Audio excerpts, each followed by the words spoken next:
বর্তমানে আছি, আরেকদিন আবার থাকবো না। কি বল, থাকবো? কত মায়া মহব্বতের মানুষগুলি এই ফয়জুল্লাহপুরের প্রবীণ নবীন মিলাইয়া কত মানুষ দুনিয়া থেকে বিদায় হয়ে গেছে।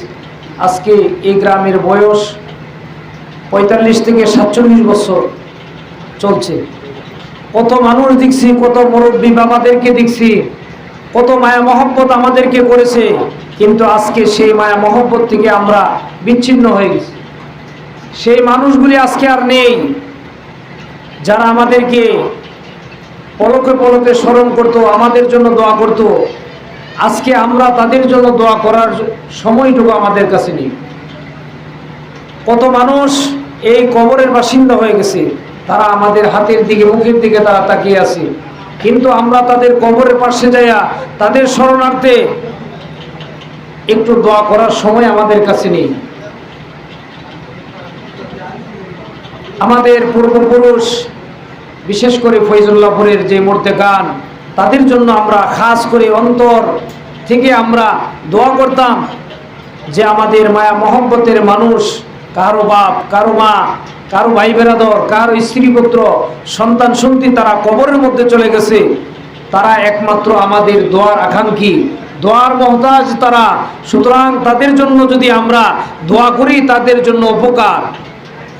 তারা কবরটাকে আল্লাহ পাক রব্বুল আলামিন দোয়ার মাধ্যমে আলোকিত করে দিবে, নূরে নূরান্বিত করে দিবে। কিন্তু তাদের জন্য আমরা দোয়া করতে সংকোচ বোধ করি। আমরা তাদের পাশে যাই না, কবরের পাশে যাই না। হাজারো ব্যস্ততার ভিতর দিয়ে আমরা পরিবর্তন হয়ে আছি, হাজারো ব্যস্ততার ভিতর দিয়ে আমরা দুনিয়া নিয়ে মশগুল আছি। কিন্তু এই মুর্তেকান যে তারা কত অসহায়, কত তারা দুর্ভোগভাবে তারা আছে কবরের মধ্যে, তাদের কথা স্মরণ করে একটু চোখের পানি আসে না, একটু তাদের সময়, তাদের জন্য আমরা সময়টুকু ফ্রি করতে পারি না। অথচ দিনকে রাত্র বানাইছে, রাত্রকে দিন বানায় এসেরা অক্লান্ত পরিশ্রম করে আমাদেরকে খাওয়াইছে, পড়াইছে, আমাদেরকে সান্ত্বনা দিয়েছে। আজকে সেই মায়া মহব্বতের মানুষগুলি কবরের মধ্যে, আমরা তাদের জন্য একটু দোয়া করার সময় আমরা পাই না।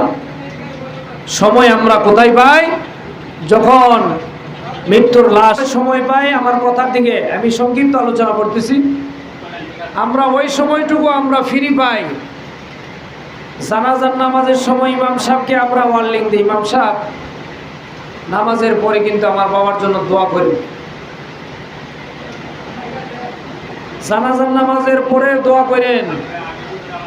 ইমাম সাহেব যদি সংকোচ বোধ করে, ইমাম সাহেবকে আমরা অনেক চাপ সৃষ্টি করি। আপনার চাকরি টিকায় রাখতে গেলে দোয়া করতে হবে,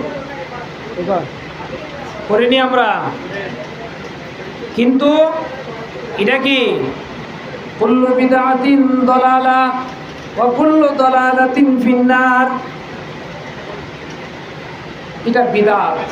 কিন্তু আমরা এটার উপর ইমাম সাহেবের বেশি চাপ সৃষ্টি করি। ইমাম সাহেব আপনার রাখছে আমার বাপের জন্য দোয়া করতে, জানাজা পড়াইছে দোয়া করতে। কিন্তু যখন দেখা যায় আপনার জায়েজ দোয়া কবরের পাশে গিয়ে কবর জিয়ারত করার, ওই সময় ইমাম সাহেবরা ডাক দেন না। ইমাম সাহেব আসেন আমার বাপ দেওয়ার জন্য, আমার আত্মীয় স্বজনের জন্য দোয়া করুন। হে সময় চিন্তা করেন 10 টাকা নিয়ে ইমাম সাহেবরে হাদিয়া দিয়া আবার দোয়া করুন লাগে। হ্যাঁ, এই চিন্তাটা আপনার আমার ভুল। যেই দোয়াটা জায়েজ ওইটা আমরা করি না, যেই দোয়াটা বেদাত ওইটা করার জন্য ইমাম সাহেব তথা সবাই উদ্বুদ্ধ হয়ে দাঁড়ায়। এটার জন্য আপনাদেরকে মূল কথা, আমরা ইসলাহ হইতাম, সংশোধন হইতাম। কোন দিন আমরা সংশোধন হব? আমাদের দোয়া দরখাস্ত আল্লাহর দরবারে কবুল হয় না কেন? আমরা নিজের সংশোধন আজ পর্যন্ত সংশোধন আমরা হইতে পারি নাই। নিজের সংশোধন হন, সংশোধন হলে অল্প আমল আপনার নাজাতের। তাইলে আপনার আমার মুর্তেকান, তারা আপনার আমার হাতের দিকে তাকাইছে, আপনার সন্তানকে আলেম বানাইছে। ওই সন্তানকে নিয়ে আপনি কবরের পাশে যান, যেখানে গেলে আপনার নিজেরও কি উপকার আসবে, মুর্তেকানের জন্য উপকার আসবে, আপনার চোখের মধ্যে পানি আসবে। রব্বির হামহুমা কামা রব্বায়ানি সগীরা, এই কথা বলার সাথে সাথে অজুর দ্বারা আপনার দুইটা চোখ, গাল ভিজা ভিজা পানি আসবে, আসবে না? যে আমারও তো সিরিয়াল, আমার মা বাপ চলে গেছে, আমিও তো এই সিরিয়ালের অন্তর্ভুক্ত, আমিও এই সিরিয়ালের মধ্যে আছি। কোন সময় জানি আমার ঘন্টা বেজে যায়, আমার মৃত্যুর ঘন্টা বেজে যায়, কোন দিন জানি আমি লাশ হয়ে কবরের মধ্যে রওনা হইতে হবে। সুতরাং এর আগে যদি আপনার আমার আমলকে আমি ইসলাহ করে না যাইতে পারি, হাজার দুনিয়ার জিন্দিগি আপনার অসার্থক হবে, সার্থক হবে না।